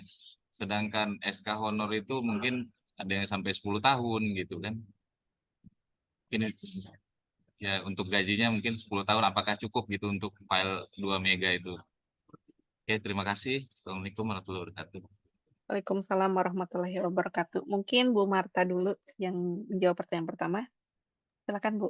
Iya, terima kasih Pak Aga. Jadi gini, kalau di pusat itu karena kalau kita baca aturannya adalah tidak menyebut secara eksplisit ya Pak ya, harus tanda tangan siapa-siapa. Yang terpenting adalah di situ kalau kami itu membacanya kalau dia bekerja di instansi pemerintah harus jelas bahwa itu dibayarkan dari apa, gitu nggih.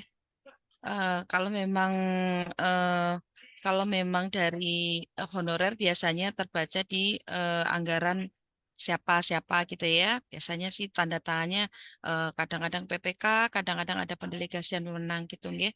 Nah, kalau kepala sekolah saya kok jarang ya. Apa dia pakai anggaran apa ya kalau kepala sekolah itu? Itu nggih. Tertuang di dalam SK-nya dia menggunakan anggaran apa, Pak? Kalau Iya, kepala justru sekolah. itu yang saya bingung. Harus lihat SK-nya Sementara gimana kan kan? ya kepala sekolah kan tidak ada kewenangan untuk mengangkat Betul. honor Ya, gitu kan. betul, Nah, betul. gitu. Tapi didasari leges minimal eselon 2 kan saya jadi agak bingung juga gitu. Walaupun itu di negeri, tapi kok bisa gitu dihitung full, sementara kepala sekolah kan tidak ada kewenangan untuk mengangkat honor gitu. Itu aja sih. Betul. Ya. Jadi kembali lagi kita harus dilihat dulu ya Pak ya SK-nya itu seperti apa gitu ya. Apakah di dalam SK yang tanda tangan kepala sekolah tersebut tertuang dia dibayarkan dari apa gitu ya. Karena setiap SK yang dikeluarkan di instansi pemerintah selalu dia ada klausul terkait dengan pembiayaannya. Seperti itu nggih. Jadi itu yang barangkali kita samakan persepsi untuk setiap kali penghitungan masa kerja di instansi pemerintah harus dilihat benar apakah itu dibayarkan dari apa gitu nggih. Kemudian kalau jelas itu pembayarannya memang dari APBN atau dari APBD nggih monggo saja gitu nggih. Itu otomatis akan terkait juga dengan penandatangan SK gitu nggih. Tidak mungkin non sewu barangkali kalau saya salah pemahaman kepala sekolah dia kemungkinan ya sama Pak, tidak ada kewenangan untuk mengangkat, memberhentikan nggih, karena kepala sekolah juga statusnya sama dengan para guru gitu nggih. Jadi yang punya kewenangan mengangkat, memberhentikan dan memindahkan adalah pejabat pembina kepegawaian di setiap instansi. Itu sih Pak Aga. Terima kasih. Baik. Terima kasih Bu Marta. Sama-sama. Baik, pertanyaan selanjutnya untuk Mbak Aya, silakan. Terkait dokumen pendukung bisa lebih dari 2 mega nggak? Atau nggak kira-kira nih 2 mega nih cukup nggak untuk banyak dokumen yang di-scan? Oke, baik izin menjawab untuk dokumen pendukung memang awalnya kita mau 1 mega ya, karena semua permajaan data 1 mega. Tapi terus waktu kita piloting dengan instansi pusat, memang ada kesulitan juga untuk 1 mega itu terlalu kecil, jadi kita naikkan ke 2 mega seperti KP. Nah untuk dokumen pendukung memang sebenarnya harusnya sampling aja. Jadi kalau dari teman-teman PK infonya kalau misalnya slip gaji ya nggak 12 lembar juga kalau setahun gitu, tapi sampling aja. Kalau misalnya dia memang kerjanya misalnya masa kerjanya 10 tahun ya dia di tahun keberapa jadi nggak usah semua gitu, sampling aja sebagai bukti kalau bener loh ini orang masih kerja selama 10 tahun di perusahaan itu dan nggak putus gitu ya. Jadi mungkin memang tidak perlu semua dokumen pendukung yang diunggah, karena kebayang nanti kalau misalnya kita besarkan lagi, lalu usulannya makin banyak, kami khawatirkan lama nanti aplikasinya dibuka kan karena dia butuh download ya untuk kita preview dari sisi BKN. Nah, sehingga memang kami putuskan 2 mega insya Allah cukup. Terus kalau misalnya memang dia 10 tahun itu dokumennya banyak, kayak misalnya dia punya nih SK yang dengan orang-orang lain ya, berarti cuma halaman pertama dan halaman yang ada dianya aja, jadi cukup 2 halaman gitu aja. Itu sih mungkin kemarin dari masukan juga dari teman-teman PK, di sampling itu nggak masalah, yang penting kita bisa memastikan nih benar itu orang kerja di situ tanpa putus gitu. Itu mungkin ya Mas Aga. Izin Mbak, justru biasanya kan dengan berkas itu ya, maksudnya dengan berkas itu kita ada dasar untuk verifikasi ya, gitu. Maksudnya PMK itu kan spesial lah, beda. Jadi maksudnya kalau hanya sampling, kami pun bingung juga nanti untuk verifikasinya gitu kan, apa benar atau enggak gitu kan. Oke, kemarin juga ada gimana Mas Dita boleh silahkan. Nggak apa-apa, izin paling kalau gitu Pak Aga, kalau memang misalkan dari KPK memang harus penuh, mungkin bisa kali ya instansinya nge-merge dengan dokumen lain. Misalkan kalau surat keterangan kerja kan cuma selembar ya biasanya, cuma paklaring. Itu kadang-kadang mungkin bisa di merge di sana jadikan satu gitu. Kalau kemarin ada instansi saya juga seperti itu, kebetulan dia kontraknya sampai 10 tahun, itu di kolom surat kontrak dia nggak cukup. Tapi saya cek dia masukin di kolom surat keterangan kerja itu Mbak Aya. Ditambahin bawahnya di merge juga. Jadi ya kita sebagai verifikator juga harus aktif membuka semua itu. Siapa tahu dia menyelipkan dokumen lain di situ. Jadi sebenarnya kalau kita fleksibilitas di mana dia naruh aja itu nggak masalah sebenarnya gitu. Yang penting semua dokumen terpenuhi. Iya, karena memang ada kolom-kolom dokumen yang cuma selembar ya. Betul Ya, sekali. betul. Ya. Oke, kalau bisa dimasukkan ke menu lain nggak apa-apa ya. Berarti harus sering-sering ngelihat folder lain ya. Kan memang harus dibuka semua kan Mas? Iya, betul. Iya. Terima kasih. Iya, makasih Mbak ya. Oke. Terima kasih Mas Aga. Selanjutnya ini dari Mas Sigit. Silakan Mas. Dari Kanrek 5 juga.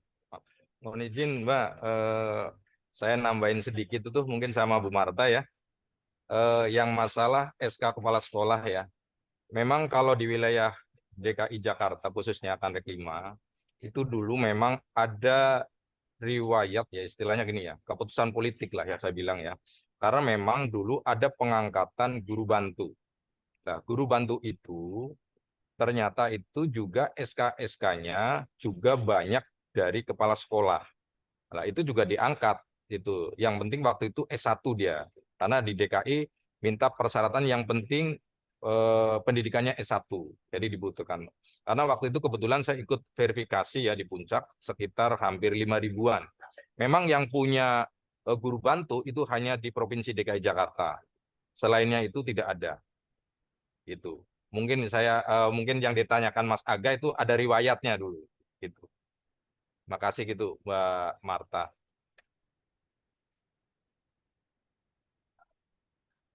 Izin Bu Marta. Siap, makasih Pak Sigit tambahannya. Iya, karena memang DKI itu agak berbeda sendiri gitu. Waktu itu pengangkatan guru bantu memang di kantek-kantek lain pun nggak ada. Yang ada cuma di DKI Jakarta. Karena memang itu sempat ya istilahnya dulu kan ada riwayat begini ya.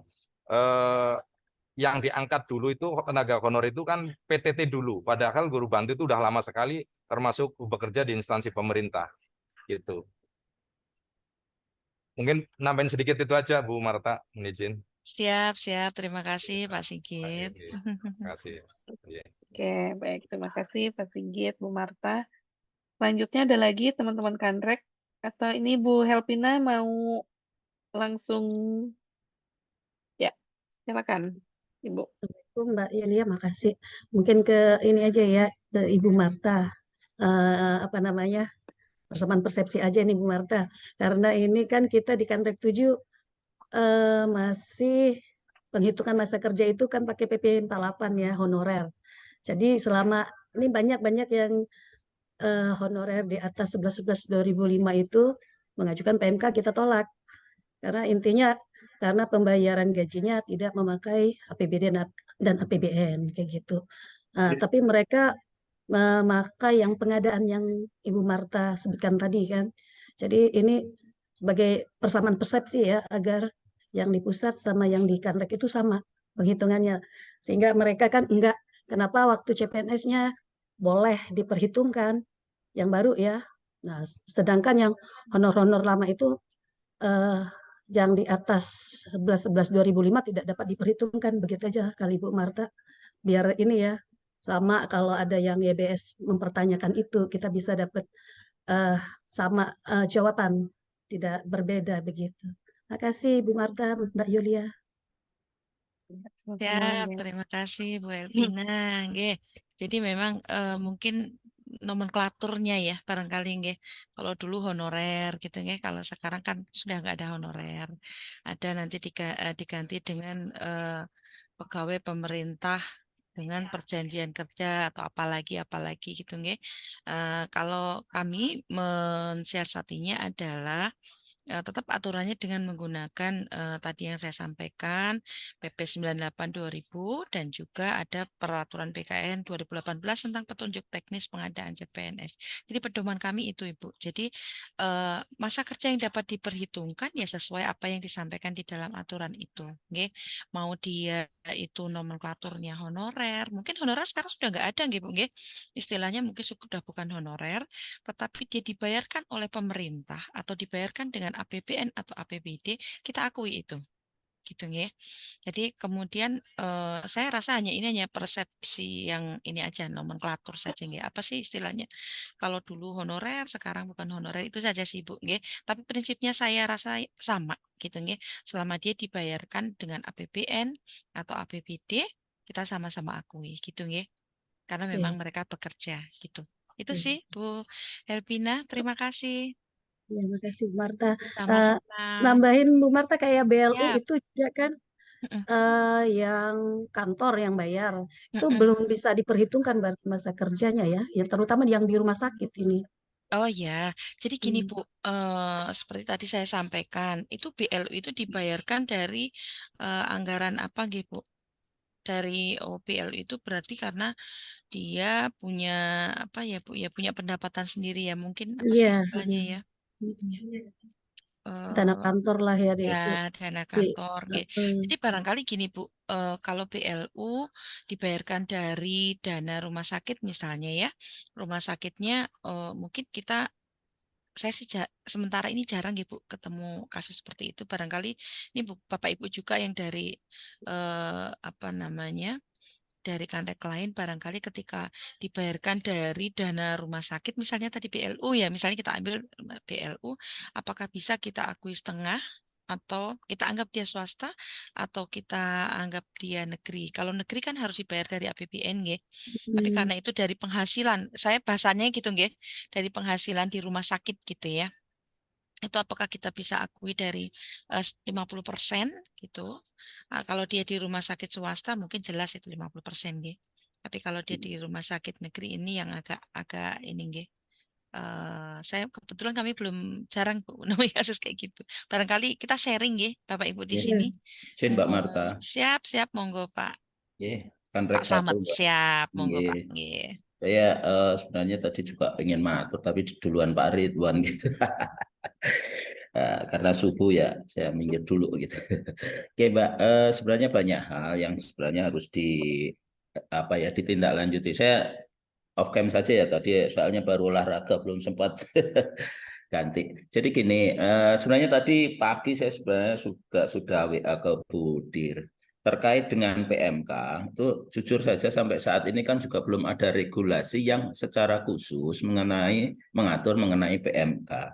Jadi sudah waktunya direktur ya itu mengatur ya atau kedeputian mengatur regulasi yang secara khusus mengatur mengenai PMK beserta istilahnya tata kelolanya seperti apa, seperti persyaratan. Saya lihat teman-teman di masing-masing kanrek tafsirnya juga berbeda-beda tadi dari Medan, dari DKI gitu ya, dari kanrek 7 dan sebagainya. Saya pikir kita memang perlu menetapkan regulasi yang nantinya bisa menjadi dasar pijakan secara hukum kita melakukan apa, itu kan ada dasar hukumnya. Sedangkan kalau tadi mendasarkan dulu pada PP 98, kemudian seterusnya terkait dengan Perkab BKN tentang pengadaan, itu kan sebenarnya terkait dengan pengakuan masa kerja saat penetapan NIP ya.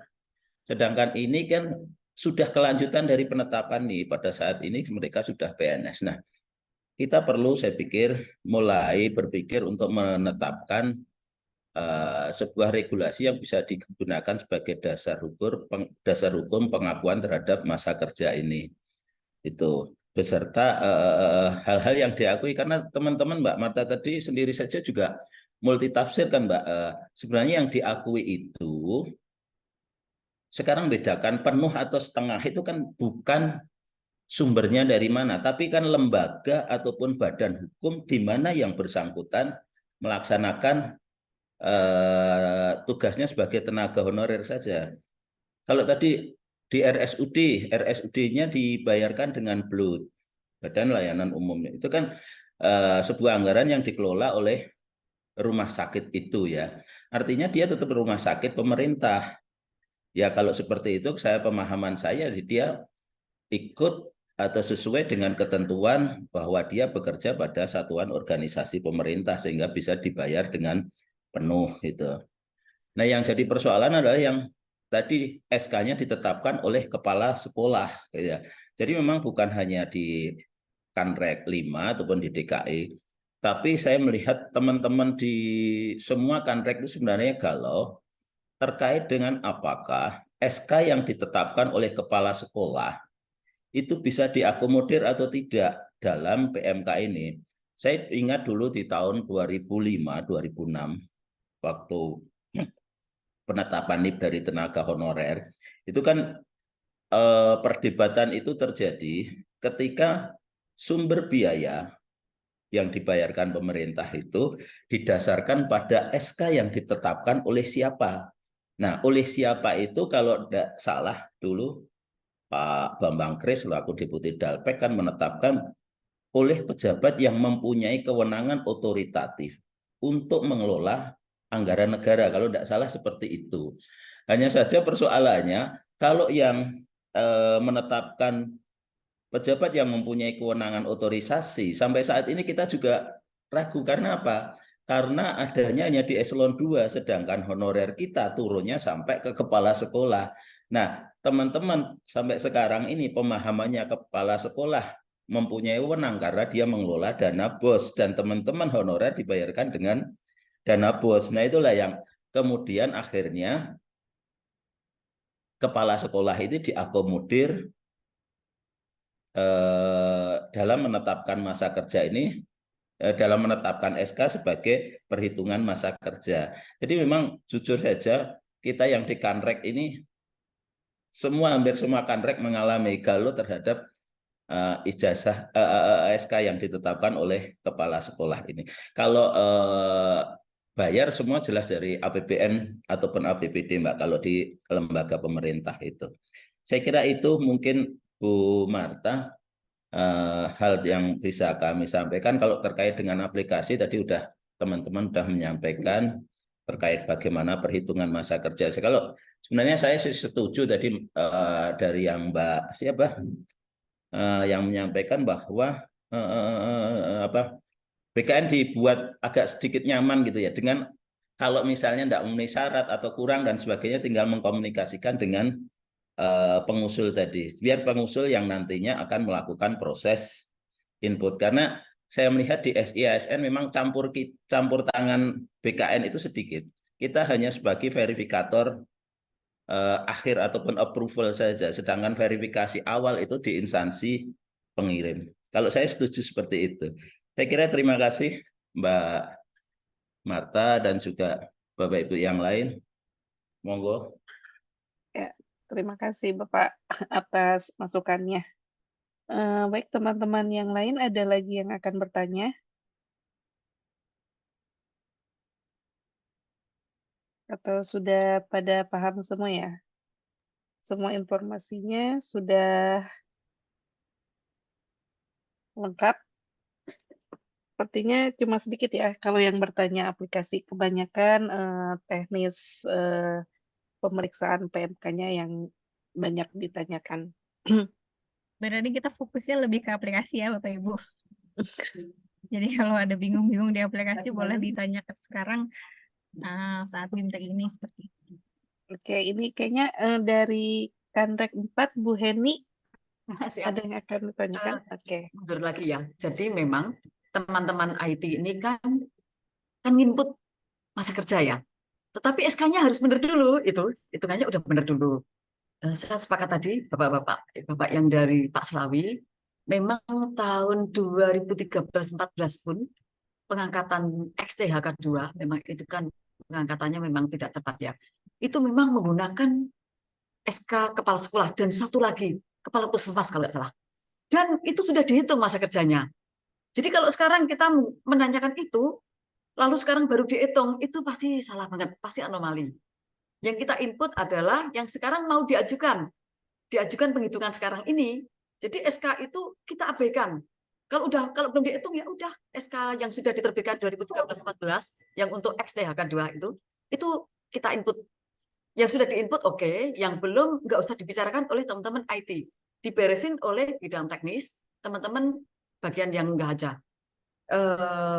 Jadi gitu Bapak Ibu, kita udah nggak usah mundur lagi. Yang kita inputkan nanti adalah penghitungan yang belum dihitung dan tentu saja yang bukan THK2 yang secara existing 1 Januari 2005 itu sudah bekerja.